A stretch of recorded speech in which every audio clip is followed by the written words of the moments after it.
Hey, hey, hey. Happy Wednesday. Come on in. Pull up a chair. The Gaming Gang Dispatch is in the air.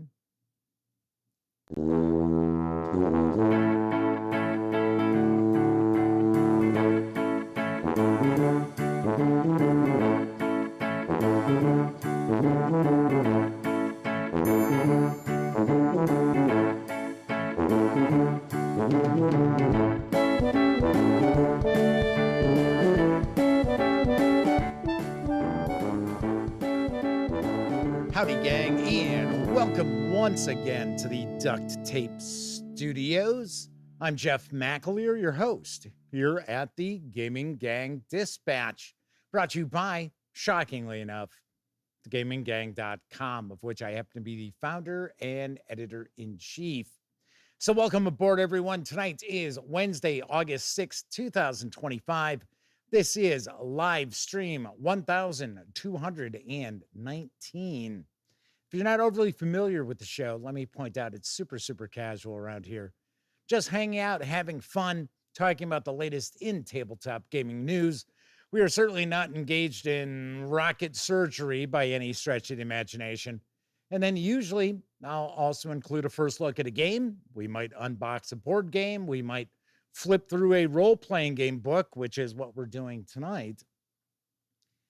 And, sometimes we have a topic that we discuss. Other times we just hang around and chew the fat with chat. That's about it. Like I said, super casual. Of course, when you're not watching videos on the Gaming Gang channel, be sure to visit thegaminggang.com for all the latest in tabletop gaming news, reviews, and a whole lot more you are not going to find here. You know the drill. Get your geek on at thegaminggang.com. Then, of course, because this is a live show, there is chat available. It's not on screen. One of the ways I keep some of the more unusual commenters at bay. And you must be a subscriber to the channel for at least an hour before you can take part in chat. Again, another way I keep some of the more unusual commenters at bay. But if you happen to be a subscriber and have been for 60 minutes or more, and you want to say howdy, maybe you got a question, comment, by all means, chime in. I'll do my absolute best to respond. First out the gate tonight is Semper Buffo. Kevin R. Smith is with us, as is DB. So howdy. I'll take a guess. We might have the lovely and talented Miss Sarah D as our chat moderator tonight, lurking in the shadows.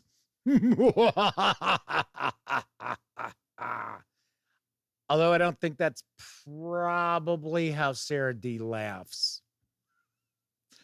Just a wild guess on that. But she is the chat moderator with the glittery banhammer. I think the madman might be on vacation this week. Another good friend of the show, who is another of our chat moderators. I see Stephen from Roll for Combat is slumming once again. And W Forge has joined us too. And Sarah D says, well, you never know, as far as her laugh. DB wants to know, how does Sarah D say Mick Big? Yes. So last night was a pretty supersized show. Just over 2 hours. Tonight is not going to run that long. We're probably shooting for about an hour or so tonight, because I think we covered most of the bases for Gen Con last evening. So let's dive on into the news, because Free League Publishing has announced a partnership with Two Little Mice. I thought this was a pretty cool news item. They have announced Twilight Sword. Here's what I know. Twilight Sword is inspired by classic video games like The Legend of Zelda, Final Fantasy, Ni no Kuni, and by the animated movies by Studio Ghibli. In Twilight Sword, players take on the role of champions who travel to bring back hope to the lands of Aurelia. Champions need to free the world from desperation before they enter to the fortress of evil, where they can face the scourge Vardis in a battle for the fate of Ravia. More information and assets for Twilight Sword is on the horizon. There is a 16-page PDF preview, which is where I drew these images from in order to show you. This is planned for a 2026 release. It is going to be crowdfunded, and the spread of the book is divided into squares and rectangles that are going to keep all the information easily accessible. I think the book is going to be perfectly squared. So there we have that. Gotta say, like the artwork a lot. This artwork looks really nice. So Twilight Sword's got a couple of things going for it right off the bat. Free League Publishing, Two Little Mice. You have to look pretty far and wide to find anything that's not pretty excellent from both of those companies. So I am curious. And the funny thing is, I'm not really into anime-inspired fantasy role-playing games. Just not necessarily my bag. Although I have played some of the Final Fantasy titles over the years. But I would be super interested in checking this out. I really, really would. And of course, we're tight with Free League Publishing. We'll get to check it out when it comes out.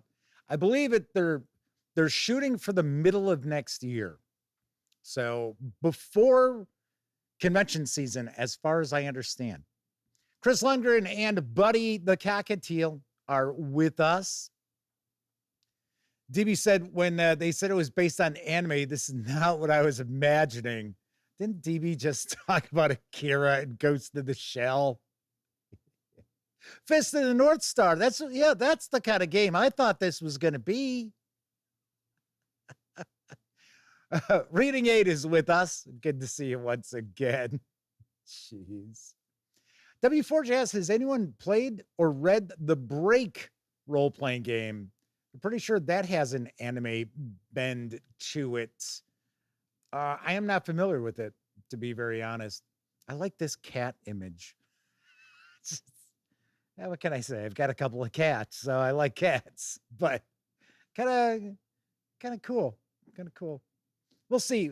As we get closer to the Kickstarter, well, once the Kickstarter launches, I will, of course, obviously share some news. There is a running theme in tonight's show. In fact, there's a couple of themes. Let's see if you can actually pick up on them. Our next news story, Monte Cook Games has announced Cypher, the evolution of the Cypher system. And here's part of that announcement. Monte, our design team, and all of us here at Monte Cook Games are excited to announce the 2026 launch of a new edition of our popular award-winning tabletop role-playing game system, Cypher. This evolution builds on the strengths of the existing version, its fast pace, ease of GMing, flexibility, narrative focus, and just plain fun. And it makes it even easier to use and faster to jump into. Fans of the Cypher system are going to love this new edition and how it makes their favorite game even more accessible. And the power, flexibility, and customization they love isn't going anywhere. In fact, it's getting even better. Players new to Cypher will find it even easier to get into with vivid, memorable characters that are easy to build, fun to play, and never bogged down in needlessly complex mechanics. GMs will find themselves running fun, fast-paced adventures and campaigns that are easy to GM and which bring their worlds to life without having to kludge the rules to make them fit. That is a term I have never heard before, to be honest. The changes in the new edition primarily affect character generation, core book organization, and a few specific mechanical systems. Because of this, existing Cypher system supplements remain largely compatible with the new edition. Complete role-playing games powered by the Cypher system, such as the Magnus Archives role-playing game, aren't affected by these changes as their mechanics are fully self-contained. In fact, some of these games include mechanics that have influenced or been rolled into the new edition of Cypher. Cypher will take form in 2 core books. The Cypher Character Rulebook, containing the complete rules for building and playing Cypher characters. This book delves into a wide range of genres: dungeon fantasy, epic fantasy, swords and sorcery, hard science fiction, space opera, cyberpunk, gritty post-apocalyptic, fantasy post-apocalyptic, superheroes, horror, and the real world. With types, foci, and descriptors, the 3 components for building your character for each. It includes all the game rules players need to play and advance their characters. Cypher GM's Guide, with everything else a GM needs to run Cypher. Additional rules, GM advice, and sections on the key genres detailed in the Cypher Character Rulebook. This book also includes all the resources needed to customize a game to bring any specific vision to life. These 2 titles will be offered individually and in a slipcase set. A crowdfunding campaign for this new edition of Cypher will launch in late summer, so it is around the corner. We talked a little bit about this in my interview with, let's see, it was Kate Evans and Olivia Ryan. Took me a second to remember Kate's last name. At Gen Con, we chatted a bit about the new edition of Cypher. So if you have not checked out that interview, by all means, give it a peek. And of course, stay tuned. I will have more news as it becomes available. W. Forge says, another 1-book RPG split into 2. Thanks, Cypher.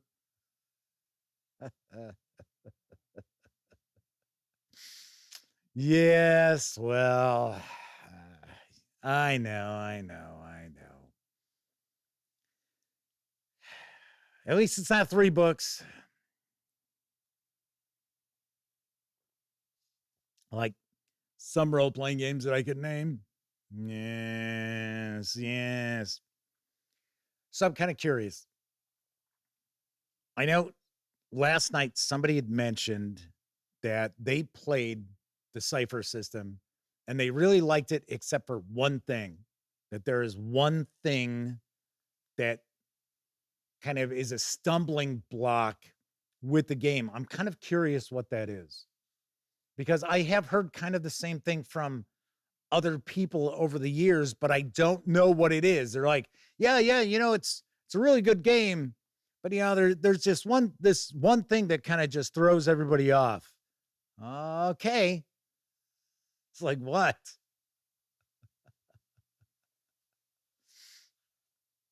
And Laconic Lane is with us, says they haven't missed the review yet. It is not a review. I have not cracked this book open. It is a first look. It's very important that you understand that. This is not an outlet that tells you, hey, it's a review, and all it is a first look, because that is not a review. No matter what they try to tell you what it is. Just like I had heard, somebody sent me an email bitching at me.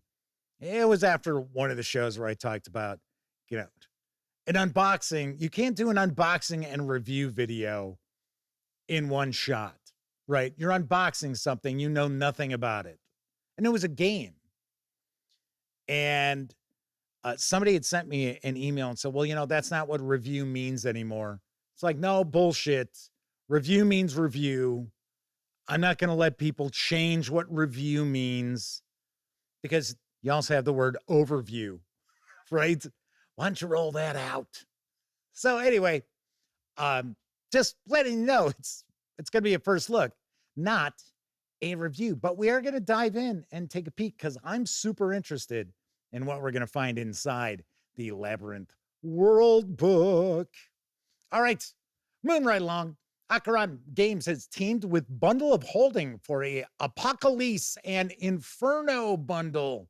And I've got the deets on the deal. Adventura. This all-new Apocalypse Inferno bundle presents English language PDFs of, well, you guessed it, Apocalypse and Inferno, the Acheron Games tabletop role-playing campaign settings based on the Book of Revelation and the Divine Comedy for Dungeons & Dragons 5th edition and compatible systems. Apocalypse is a terrifying experience of the end times, described in the New Testament's book of Revelation. You are the last ones, human survivors of the opening of the 7 seals, now taking refuge in a Babylon devastated by hellish plagues, divine calamities, and the 4 horsemen.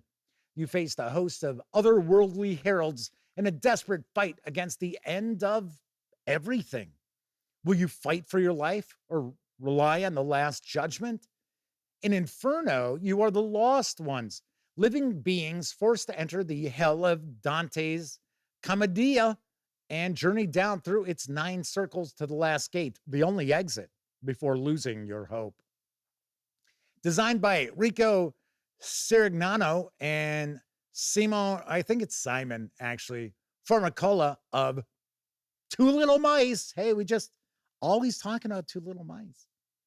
And published in lavish full-color editions with spectacular artwork, Apocalypse and Inferno take your 5th edition characters to, well, the apocalypse and beyond, into the heart of conflicts on a scale they've never seen. For just $19.95, you'll get all 6 English language titles in the Last and Lost collection, which has a retail value of $88.50, including all 3 books in the Apocalypse line: the campaign setting source book, John's Guide to the Armageddon, Monsters of the Armageddon, and the art book, the Book of Revelation, an edition of the Bible text in 3 languages, illustrated with art from the Apocalypse line, and all 3 Inferno books: the Dante's Guide to Hell, Player's Guide, the Game Master Guide for Giglio's Untold Tales, and the art book Dante's Inferno, Acheron edition, with the original Italian and the Longfellow translation of the first book of the Divine Comedy, illustrated with art from the role-playing game line.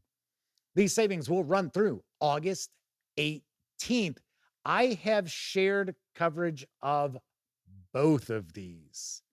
So if you go back 2-3 years, you will find videos, and I will tell you right now, both of these just have some spectacular artwork.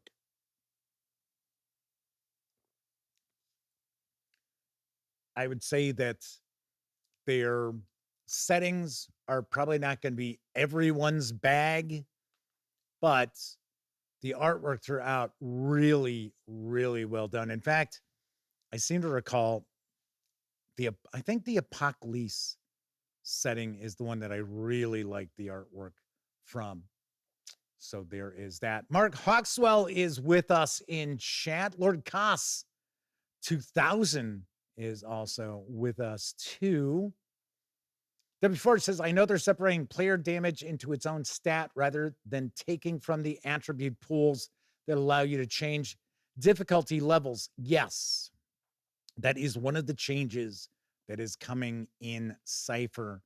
I think there's, if I remember correctly, there's 4 items that they're kind of focusing on, talking about what's changing. And then there's like 4 items that they're focusing on. Don't worry, this is not changing. But I did not include those in the news piece because if I had, the news piece would have taken about twice as long to read. So anyway, if you are interested in these, yeah, $19.95, that's not a bad deal for all 6 PDFs. Although the reality is you're getting 4 gaming PDFs. The other 2 are art books. Moving right along, now available in PDF, is the playtest for the next edition of the Mutants and Masterminds role-playing game. And I've got the lowdown from Green Ronin Publishing. For more than 20 years, the Mutants and Masterminds superhero role-playing game has empowered the imaginations of countless players. Now you can help determine the future of the world's greatest superhero RPG with the Mutants and Masterminds Origin Edition playtest. This Origin Edition contains a complete playtest version of the upcoming 4th edition of the game. Contained in its pages is all you need to create heroic characters, play out epic super battles, thwart the schemes of the vilest villains, and save the world. all with just a single 20-sided die. Try out refined power creation effects, updated hero archetypes, an adjusted rank scale, new advantage and action options, and more, all with the same fast-playing system M&M is known for. Then share your experiences and feedback with Green Ronin to determine the final form of the next edition of the game. The world needs heroes like you to help save it. The game needs you to make it even better. So create your heroes and determine the future of superhero role-playing with the Mutants and Masterminds Origin Edition. The 240-page PDF is available right now at DriveThruRPG for $14.99. And Kevin R. Smith is jumping aboard and stealing my thunder. Yep, I was gonna mention that. I am kind of surprised that Green Ronin Publishing is charging you for a playtest, PDF. Now, it's not unusual to see publishers charge for a physical copy of a playtest book. We've seen that from Paizo Inc. in the past. We've seen that from Kobold Press in the past and other companies.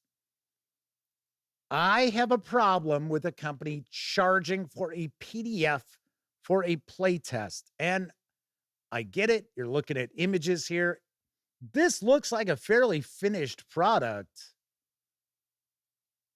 but it's still not the final product. And you are asking people not only to take a peek at your PDF prior to it going to print, like we are seeing more and more publishers do, which I've got no beef with, to be honest, because that gives people an opportunity to find typos and errors and things like that. So it's not going to be found in the final print versions. But that's not what's happening here. You're asking people to help you determine what the game is going to be. They are play testing this. It bugs me. It just bugs me. I'm just being honest. And, you know, I just got a review copy of Fantasy Age 2nd Edition. Really looking forward to diving on into that because I am very curious about the age system.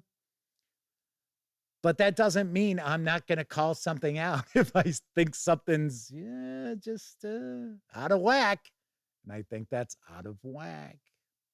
Chris Lundgren says they had the Pathfinder playtest softcover book when the RPG first came out. They were given that for free back in the day and not PDF. You lucked out because they were selling it. They were not just giving it away.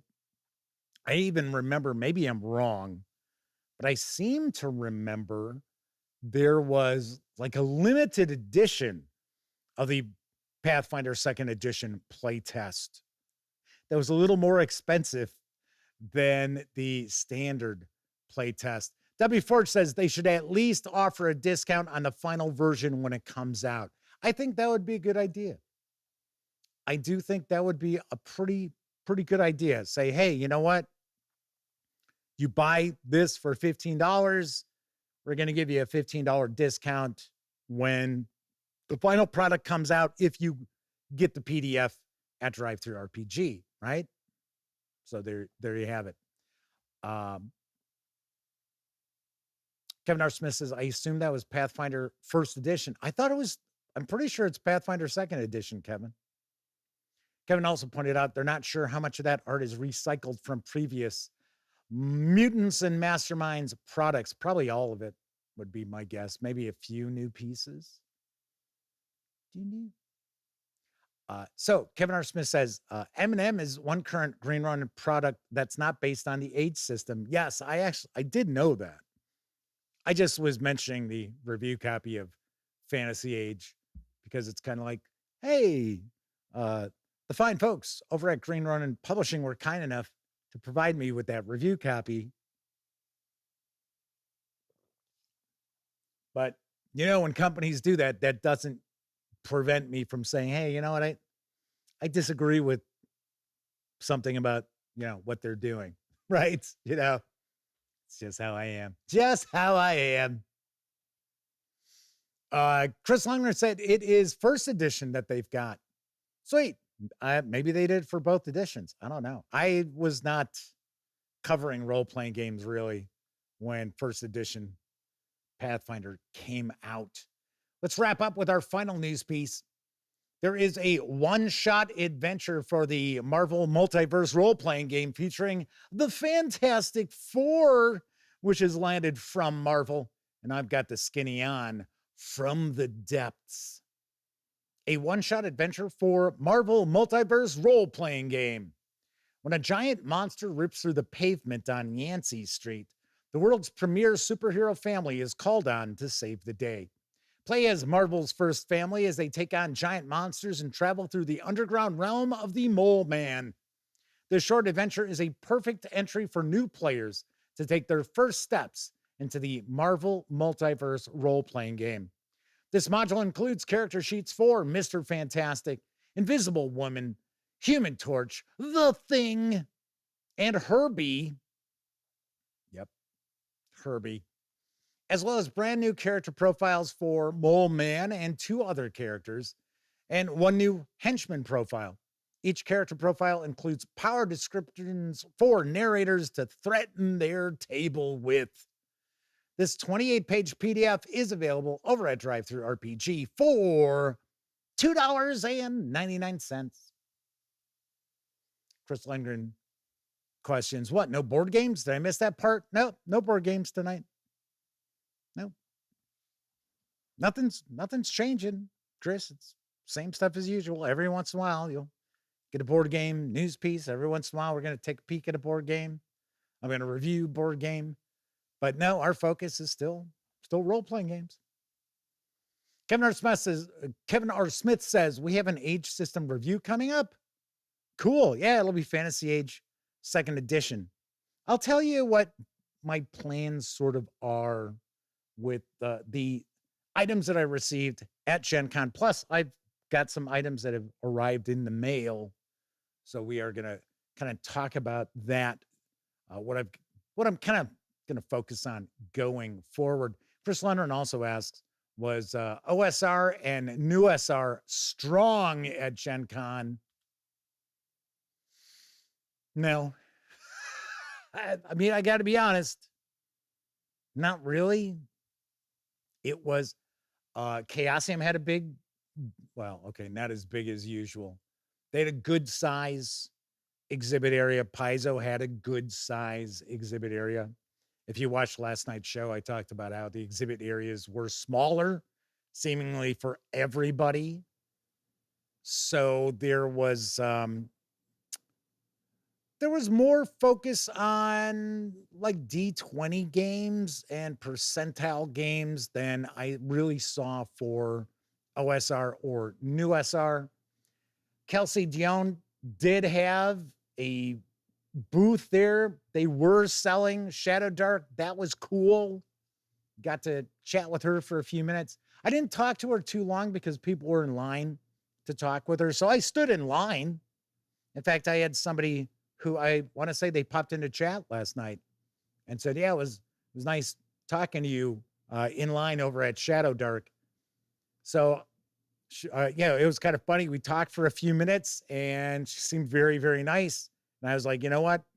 Yeah, people standing in a line here. I'm not that kind of guy. Because there were a couple of people ahead of me who were that guy, who could see there were a bunch of people waiting and they're just blah, blah, blah, blah, blah, blah, blah. W. Ford says, when the new D&D Heroes of the Borderlands starter set comes out, we might get a board game review. Maybe. I've reached out to the new contact. I think I mentioned yesterday that there is a new marketing company working with Wizards of the Coast. It's no longer 360 PR. It was either 360 PR or PR 360. I always forgot what exactly the name was. So I'm going to reach out to them, see if we can get something going. Last night when I was showing you the different stuff that I brought back from Gen Con, that was all review copy stuff. I did not buy anything. I almost never buy anything. Funny enough, I was super tempted to try to talk to somebody over at Goodman Games. I saw Joe Goodman there once, but I was more looking for Jen Brinkman because I wanted to see if I could maybe arrange a discount for Original Adventures Reincarnated 7, 8, and 9 because I would have bought it, right? But I would have only gotten it if I could have gotten like a 50% discount. Because as a reviewer who has actually reviewed stuff for Goodman Games in the past, you know, I can't justify buying something when I've got other publishers out there who provide me with review copies. So anyway, so I didn't try to do that because I saw that auction total on Friday and it was like, what the? So I was like, yeah, I'm going to try to spend a little less money here at Gen Con, both on food and all the other stuff too. So Chris Leonard says, I heard at Gen Con there's free swag sometimes for the general public. Is that true or just made up? Tell you what, I'll get to that in just a second. Anyway, that's it for the news tonight. Don't forget, the Gaming Gang, thus the Dispatch, is affiliated with the One Bookshelf sites. So if you're going to go visit DriveThruRPG, Storyteller's Vault, Dungeon Masters Guild, Wargame Vault, what have you, please stop by thegaminggang.com first. Click on one of our banners. That way, if you happen to make a purchase, I get a small portion of that sale. And all those nickels, dimes, and quarters really do add up and help keep thegaminggang.com around. Also, if you like the show, if you dig the channel, if you feel the Gaming Gang is a valuable resource, hell, if you just like what we do, you can always support the outlet in a couple of ways. First, you can make a one-time donation by way of PayPal. Hell, you can buy me a 2-liter bottle of soda.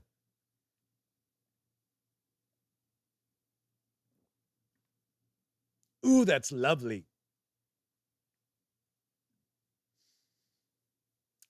And you can also become a monthly member of our Patreon. And I like to give a shout out to all our Patreon members. At the $5 tier, we've got Gustavo Cavalho, Jason Lawman, Caval, Kevin R. Smith, Sean O'Donnell, and Talzek. $10 members, Matt W., Dan Webb, Game Cat, Pete Strakolich, RPG Munch, Tessie Trekkie, and Tier 2 DM, as well as our $25 tier members, Agile Monk and the Madman. So big thank you to all of you out there for your support. It is certainly appreciated. And don't forget, we have a Discord server. There is an invite link in the show notes. You can find the info about DriveThruRPG and PayPal and Patreon in the show notes. You can also get an invite link to our Discord server. So hang with the gang over on Discord. You'll find it's relatively active. So there's that. All right. So back to Chris's question. So free swag. I would say it depends on what you consider to be swag, really. Are they giving away free t-shirts? No. Are they giving away free games? No. Normally what you'll see, as Rogue Thinker has joined us in chat, welcome aboard, you will find stickers, six-sided dice, usually get that. Sometimes like the free RPG day adventures, those will be around. There was over at Goodman Games, they almost always have the free Dungeon Crawl Classics Quick Start, which I think they've got like 4 different covers now for them. So they had that, and they also had what appeared to have been a free RPG 5th edition fantasy adventure that originally sold for $2. Those were out there as well. But as far as swag like press gets from some companies, that kind of stuff, nah, not really. There is a coupon book that everybody gets. I haven't looked at a Gen Con coupon book probably in 5 years or more, because it's usually just, get 10% off of a purchase of $50 or more over at whatever company. Maybe it's bring this coupon, get a free 6-sided die, stuff like that. So there's never anything like, wow. Which, I mean, I'm not saying 10% off a $50 purchase isn't nice. I'm just saying I'm not buying stuff anyway. So discount doesn't really matter then. So somebody had asked, Stephen from Roll for Combat might not be hanging out with us any longer. He might have just popped on in. W Forge had asked if Roll for Combat's going to create books for Daggerheart. I would take a guess that maybe Steven's kicking the tires. There you go. He is here. My thought process would be, and I don't know, Steven knows this. I don't personally know. I would think it might be a little trickier to do third-party products for Darrington Press than it would be for other companies. I don't know. You don't know. But yes, there you go. Steven says, yeah, maybe. They're talking. Steven's always wheeling and dealing. He will not argue that point with us. He's always wheeling and dealing. The wheels are always spinning for Steven. I'm saying that's a good thing. I'm not saying that's a bad thing. But yes. Daggerheart was there. I did not get a chance to really take a real close look. Their exhibit area was not packed. There were people there. So it wasn't like, just walking by. It's like, like you'll see at some conventions, sadly, it's like one person sitting there in the exhibit area and everybody's just walking on by, just passing on by, not stopping. No, it wasn't like that. But it wasn't like 2-3 people deep. Like it was at the Roll for Combat exhibit area. Hey, no joke. Roll for Combat, it was crowded. There's always people at that booth. Always. Now, okay, the people were actually Stephen and Mark, but still, there were people always at the booth. Now there were customers at the booth. Chris Q's with us, said, made it late, but I made it. I enjoy each video you make. Thank you. Well, welcome aboard, Chris. I think this might be a first-time visit for you in chat, so make yourself comfortable. Kevin R. Smith says 2 years ago, Goodman Games had a nice discount on Dungeon Crawl Classics softcover rule books. That was the only really good coupon that year. They did have it once again this year. They had Dungeon Crawl Classics and Mutant Crawl Classics in softcover, $10.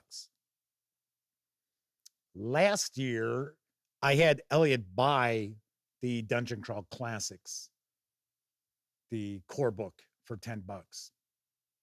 So I was like, dude, you've got to get that. You cannot let that deal pass you by. And he and my brother and my nephew and my nephew's girlfriend were playing some DCC at that point in time.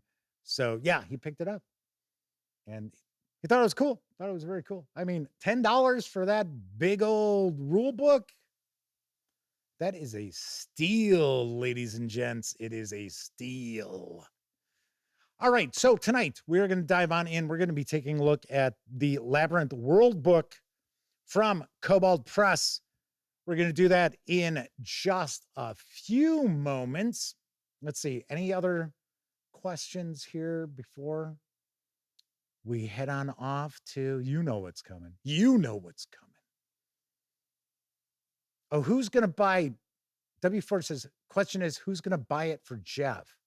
We're talking about Heroes of the Borderlands starter set. We'll see what we can do with the new marketing folks, because I chatted with the guy for a little bit.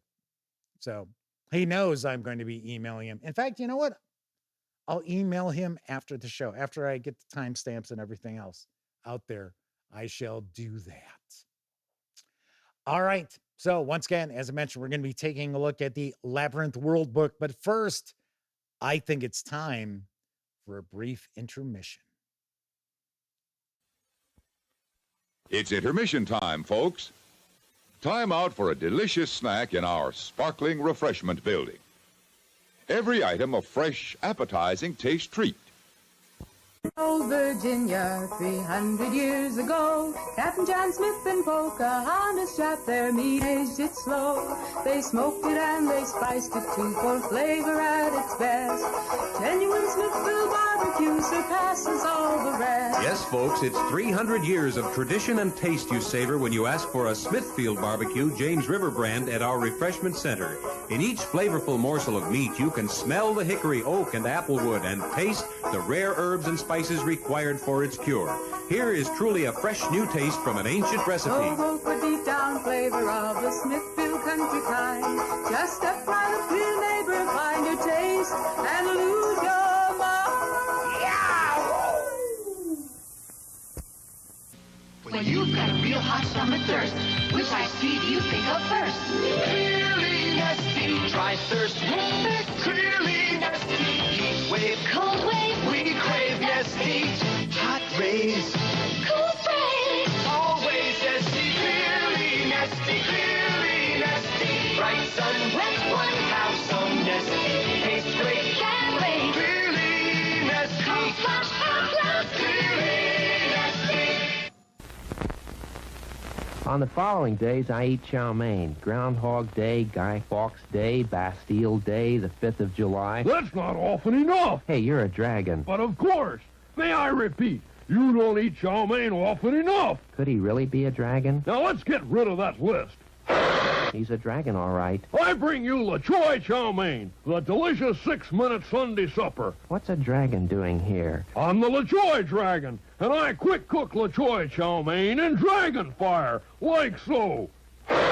Hey, let's watch that. Quick cooking makes La Choy chow mein crisp, never mushy. Is it as good as the takeout kind? You bet your bean sprouts.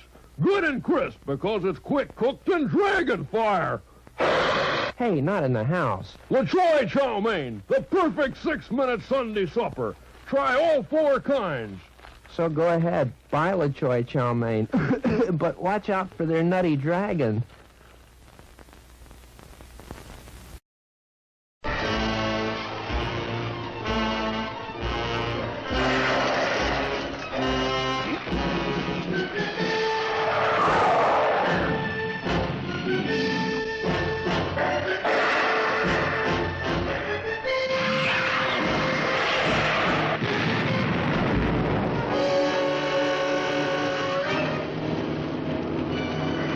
Gentlemen, we are witnessing a biological chain reaction, a geometrical progression of deadly menace.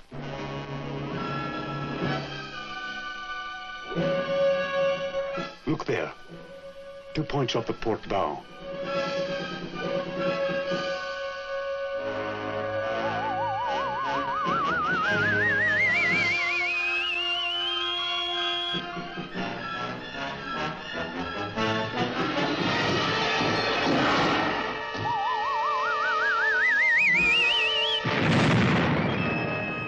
We must find a way of destroying this creature in one piece. Judging by the beast's size, I would say it was powerful enough to drive a battleship. Of course, its tremendous electric charge is what projects the radiation. That's what makes the creature so deadly. Have you any concrete suggestions? Yes. First, block off the Thames.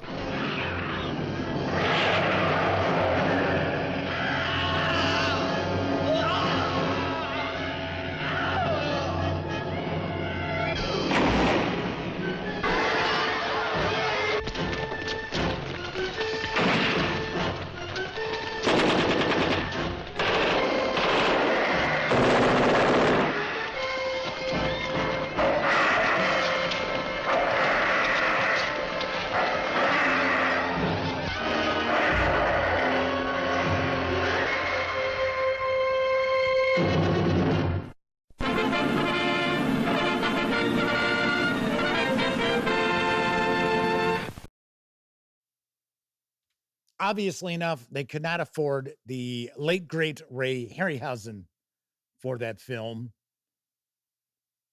The biggest thing since creation, what the hell does that mean?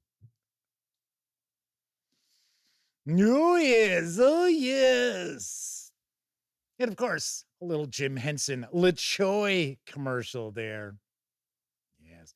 Got some other folks who popped on into chat. Let's see. We have got Twin Dad. Looks like another first-time visitor in chat saying they finally made it to a live show. Gangbusters BX is also popping on in.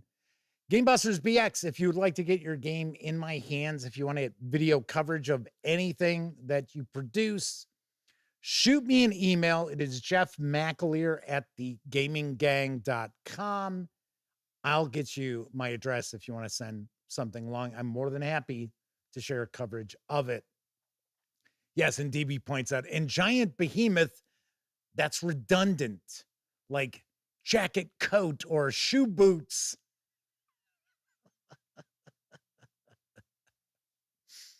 W. Forge asks, what was the Harryhausen film with the giant dinosaur? Isn't that the one where it's like out in the West? It's not Lost World.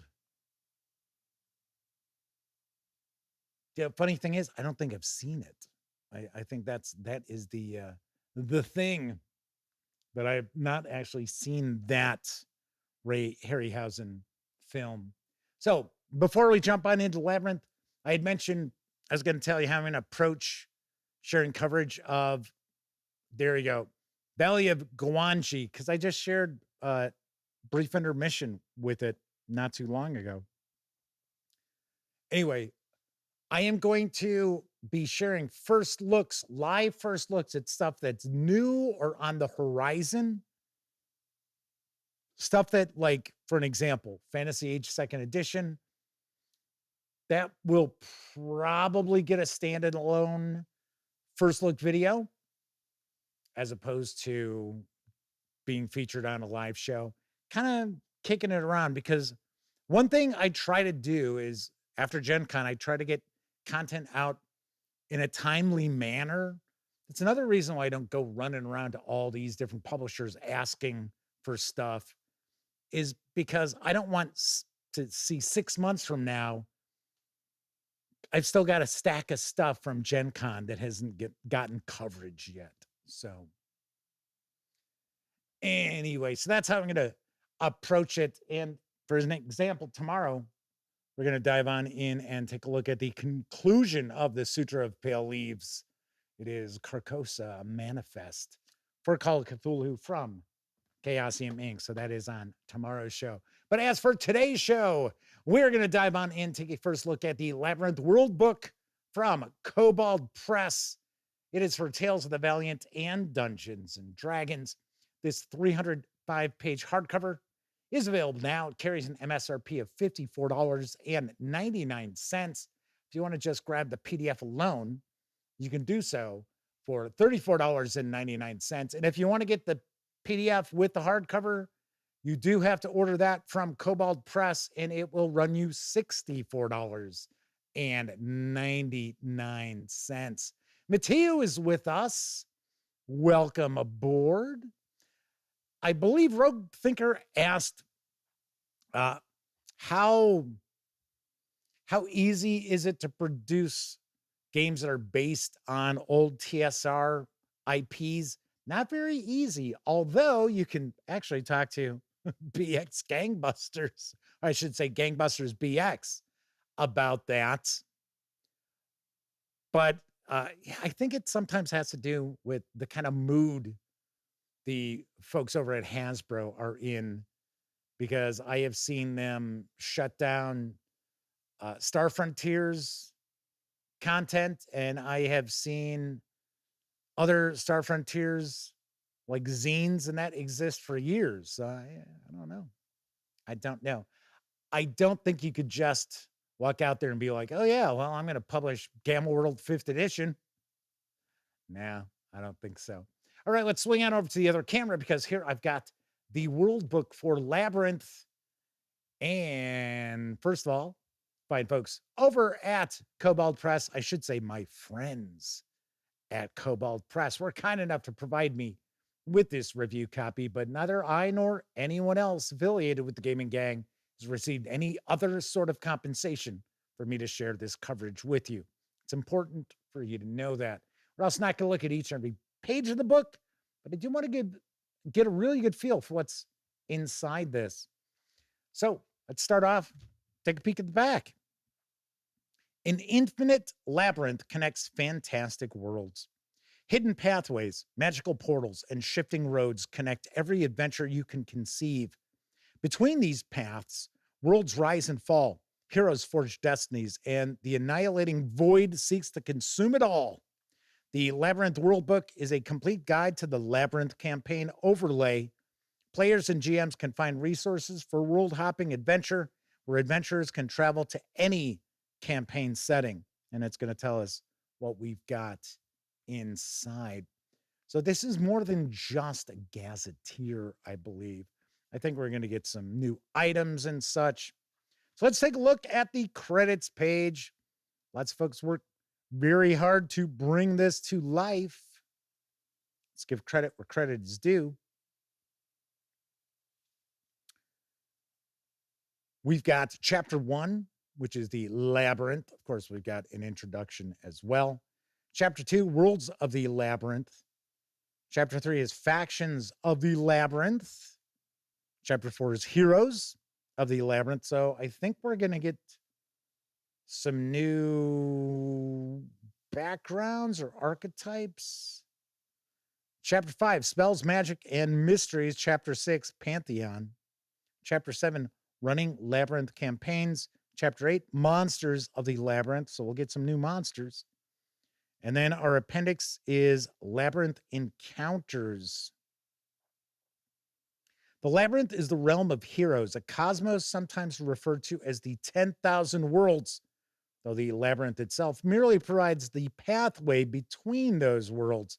The worlds it touches range from the fair to the hellish, and from grim struggles against the final slaughter to bright lands of valiant heroism and roguish trickery. The worlds of the Labyrinth are worlds of adventure, and the Labyrinth can reach into any campaign. Now remember, this is an overlay, so I want to see exactly what Kobold Press means by overlay. And I think what we're looking at is something that you can utilize that's going to fit right into your campaign you're already running, so that you don't need to suddenly, well, I have to kind of rejigger everything because now we're using the Labyrinth Worldbook. How to use this book. This book presents people, places, creatures, and adventure ideas for your game.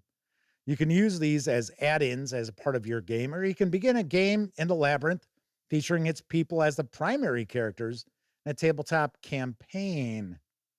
All right.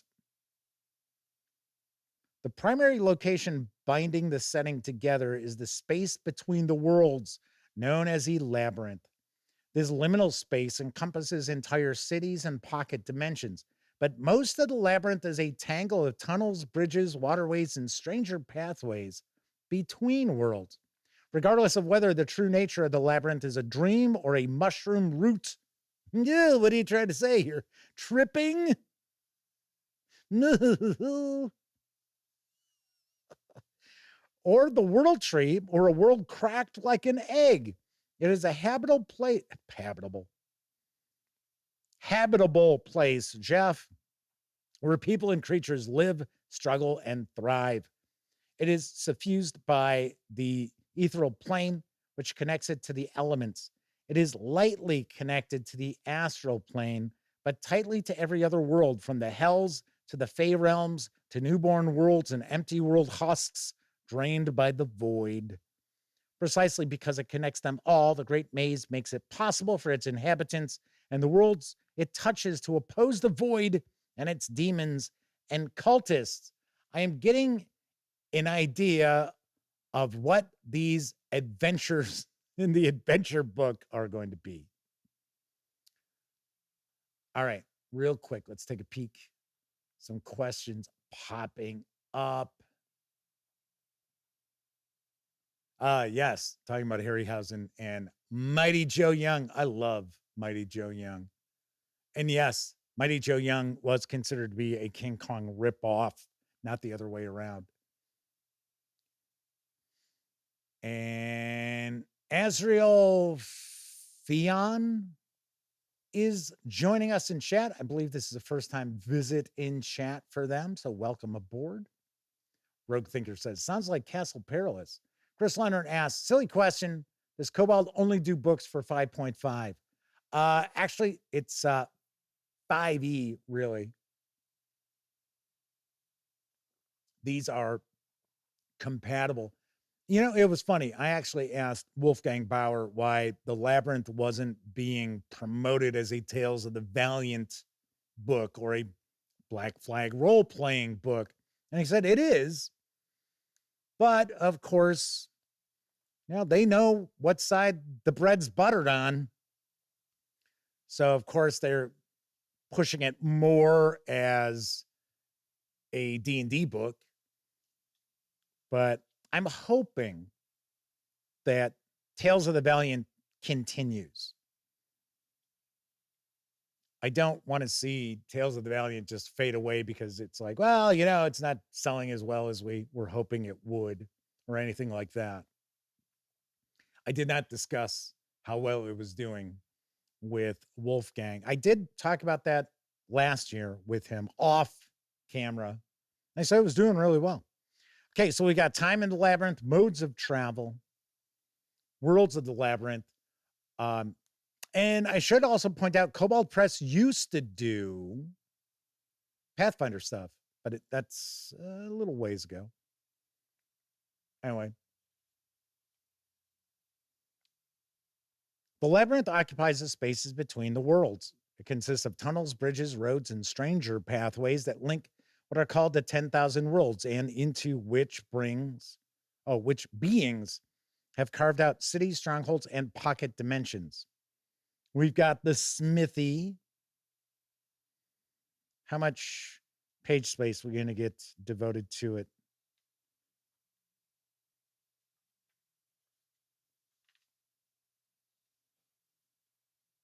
Not too many.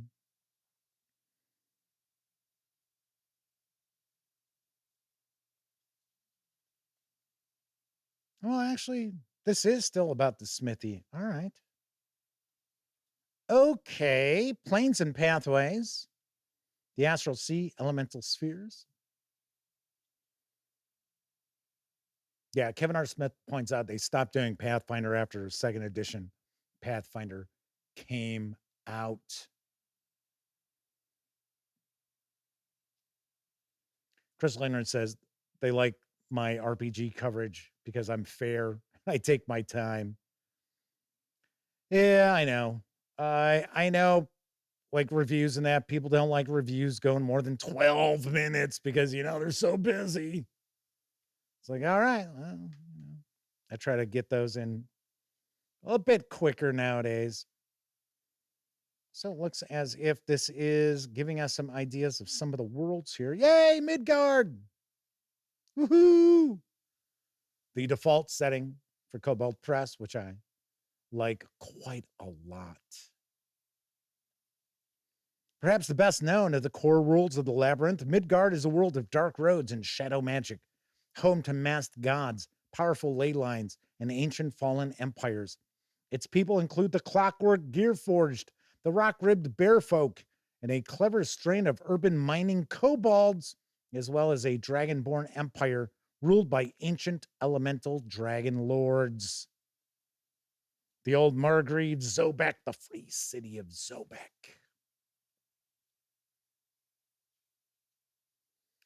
Is it as real? Oh, fun.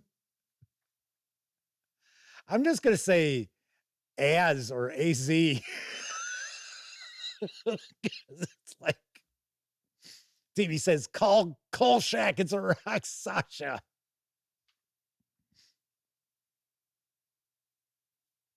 Anyway, they said Kobold Press stop producing for the wrong company.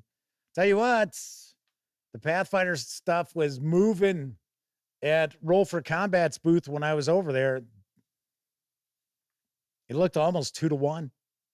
I mean, granted, I was only there a short period of time, a few times, but Factions of Labyrinth.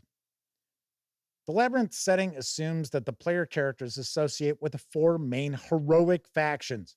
Although you can run a game set in the worlds of the Labyrinth without this, belonging to one or more of these groups creates strong links between the characters in the setting and helps the players feel more engaged with the campaign.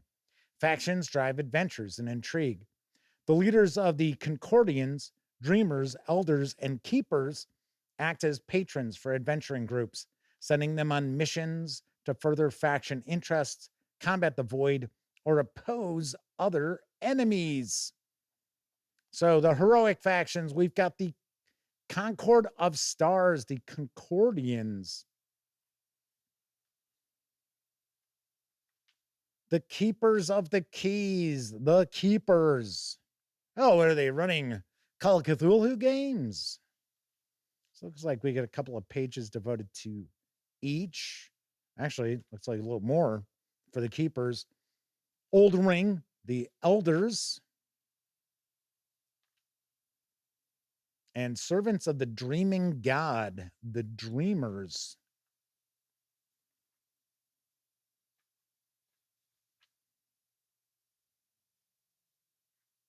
Looks like we've got some minor factions as well. Infernals. I'm going to take a guess these are evil factions. Brothers of the Last Cathedral. Servants of Nidhogg. Led by Nargath, greatest of the Void Saints. The Servants of Nidhogg are a doomsday cult that worships, well, you guessed it, Nidhogg, first dragon and chewer of the world tree. Scattered across the labyrinth in dozens of cells, the servants work to hasten the inevitable end of the multiverse by spreading death, destruction, and fear. So we have some minor wayfaring groups. Heroes of the Labyrinth. Each class has access to a specialization of some kind involving further study or training in a particular subject. These specializations are called subclasses. Each subclass entry identifies the player's guide base class it pairs with. So we've got the Barbarian subclass is Forsaken. Bard subclass is Secrecy. Cleric subclass is Crafting Domain. Okay. Oh, there's also Knowledge Domain. Trickery Domain. Looks like a few different choices there for the Cleric. The Druid subclass is the Dreamer. Fighter is Trooper. The Mechanist is Tinker.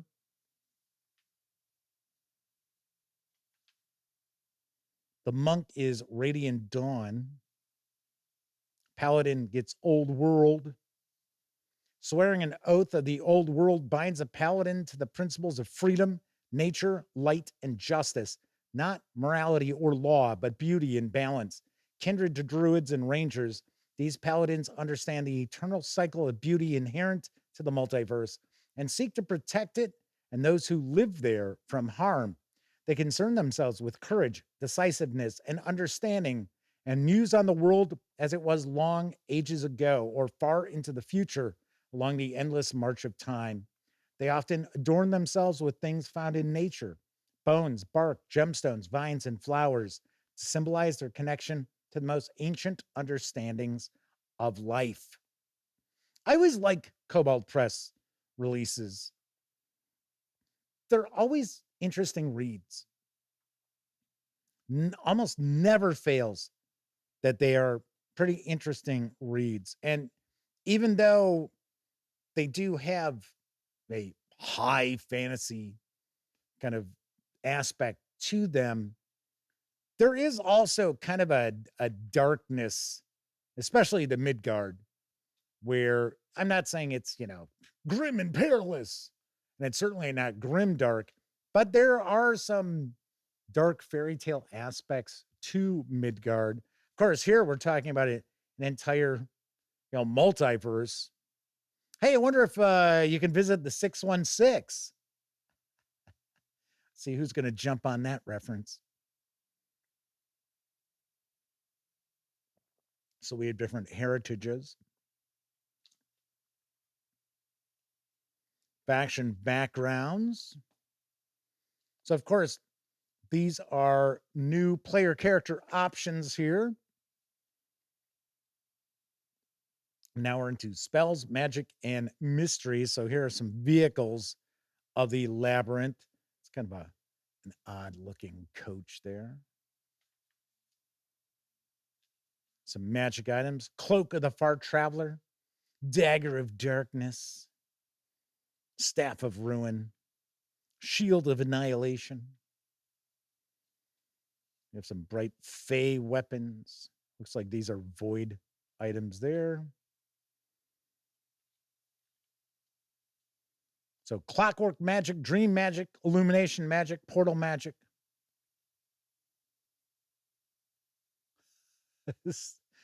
DB says, Marvel, not Toronto.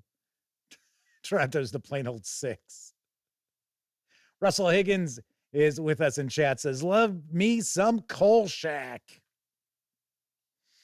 All right, so here are our new spells. Baleful Injunction. Column of Cogs. Burrow Striker. Body of Ruin. Eclipse Sight. You snarl a curse and void speech at the creature that deals damage to you, shrouding its sight in the darkness of the void. The creature must succeed on a con save or be blinded until the end of its next turn. Glimpse of the Void. Golden Bull. You conjure a spectral bullhead that hovers in the air above you for the duration of the spell. The bull moves with you, so it always shares your space. While the spell is active, any hostile creature that comes within 5 feet of you for the first time on its turn must succeed on a strength save or take 2d10 force damage and be pushed up to 10 feet away from you. On a successful save, a creature takes half damage and isn't pushed. So as you can see, there is quite a lot of usable material in here. This is not simply a gazetteer, as we figured it wasn't just by looking at the back. Looks like these are some of our deities, our pantheon. So looks like we had some good gods. Now we're going to get into some evil gods or dark gods. The Black Goat. I'm wondering, I wonder if this is going to be sort of like the Lovecraftian Black Goat. Bacchana was the deity of night, wealth, influence, fertility, and might. All right, there's the fertility part. What is it? The goat of 1,000 young? Isn't that how it's referred to? Agile Monk is with us in chat. Welcome. Rogue Thinker says they could definitely make a new Night Stalker. It wasn't too long ago, we actually did an episode where we were just tackling a topic, and it was, what would a Kolchak the Night Stalker role-playing game look like? That was fun. We had a lot of fun. A female human form of the elven god of wine wearing a transparent mask. Her priest gave her followers license to lust in every form of excess, and the people embraced the teachings enthusiastically. When the mages of those lands summoned servants from distant realms of the void, Bachanas, I think that's it. Church encouraged the endeavor and endorsed the subsequent wars. The ever-increasing expenditure of magic, wealth, and prayer pleased her as nothing had before. But the atrocities of those wars tainted the goddess. With a deep lust for destruction, she looked to the realms beyond the stars, and her soul and body were broken. Following this devastation, she was born anew as the monstrous Black Goat. There you go. The Goat of the Woods appears in two forms, as a hideous, writhing, galloping crab covered with strange growths and tentacles, or on occasions when she doesn't wish to drive her followers directly into madness, as a hermaphrodite satyr with large curving horns and black skin, clad in a wispy tunic of stars. Though referred to as she, this mad goddess is as much male as female, and any form she takes blends the two genders. So a little Lovecraftian influence there, but not exact. The White Goddess. I always like the Kobold Press artwork too. Even though a lot of it's relatively static like this, kind of like character shots and stuff, I do like the artwork. So this is information about running Labyrinth campaigns. Let's go back to the beginning of the chapter here.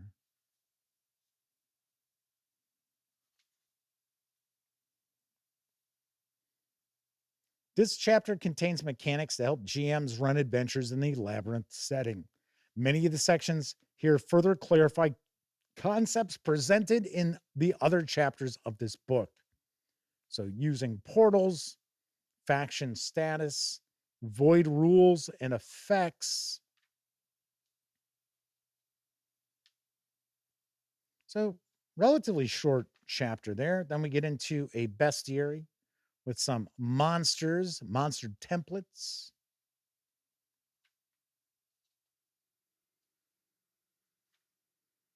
Here's our stat blocks. We have a destroying angel. We have the Archangel Kelbeleth, who actually looks evil.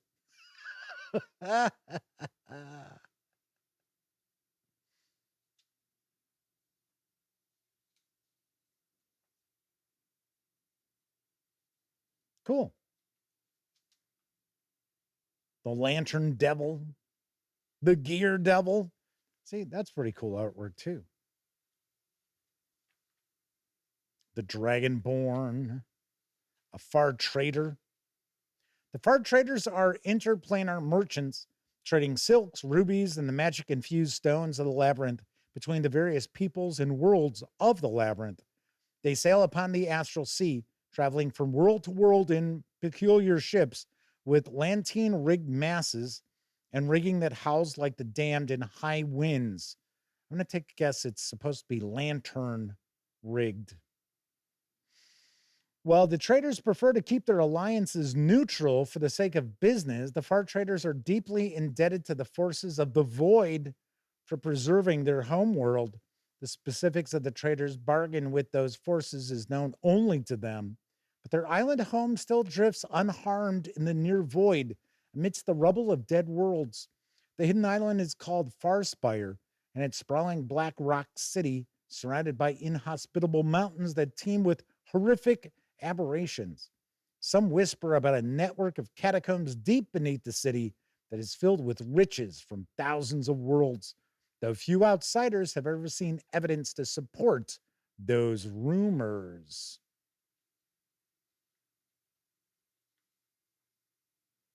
The Portal Eater.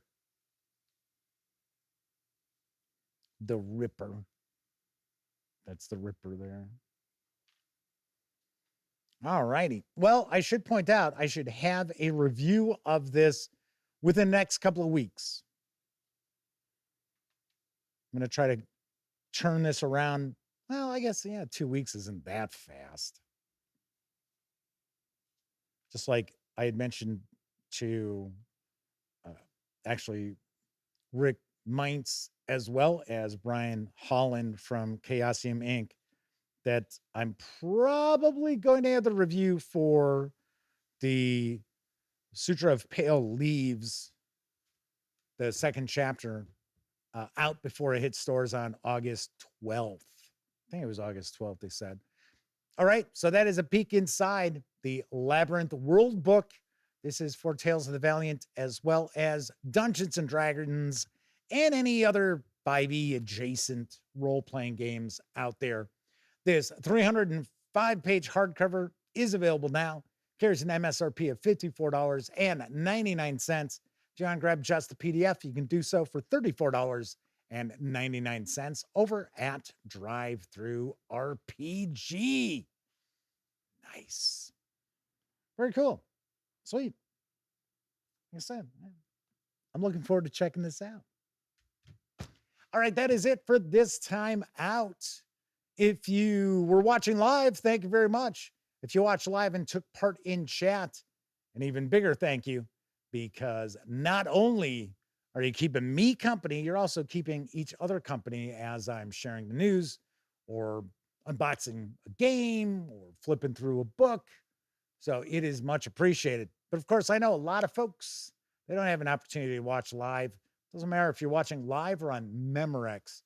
Thank you very much for taking time out of your busy life to watch any of the over 2,300 videos here on the channel. It really does mean a lot. Thank you kindly. If you like the video, by all means, please give it a quick thumbs up. Subscribe to the channel if you haven't already. And if you do subscribe, don't forget, ring that bell, because it'll not only let you know when the Dispatch streams live Tuesday, Wednesday, and Thursday evenings at 7 p.m. Central. It'll also inform you when I share other videos, such as this week's upcoming review of Fliptoons from Thunderworks. Stay tuned for this. Yay. Everybody enjoy the rest of your morning, afternoon, evening, whatever time of day it is in your neck of the woods. Once again, I'm Jeff McAleer. Thank you kindly for watching. And as always, I certainly hope each and every one of you get to enjoy plenty of great gaming with your gang.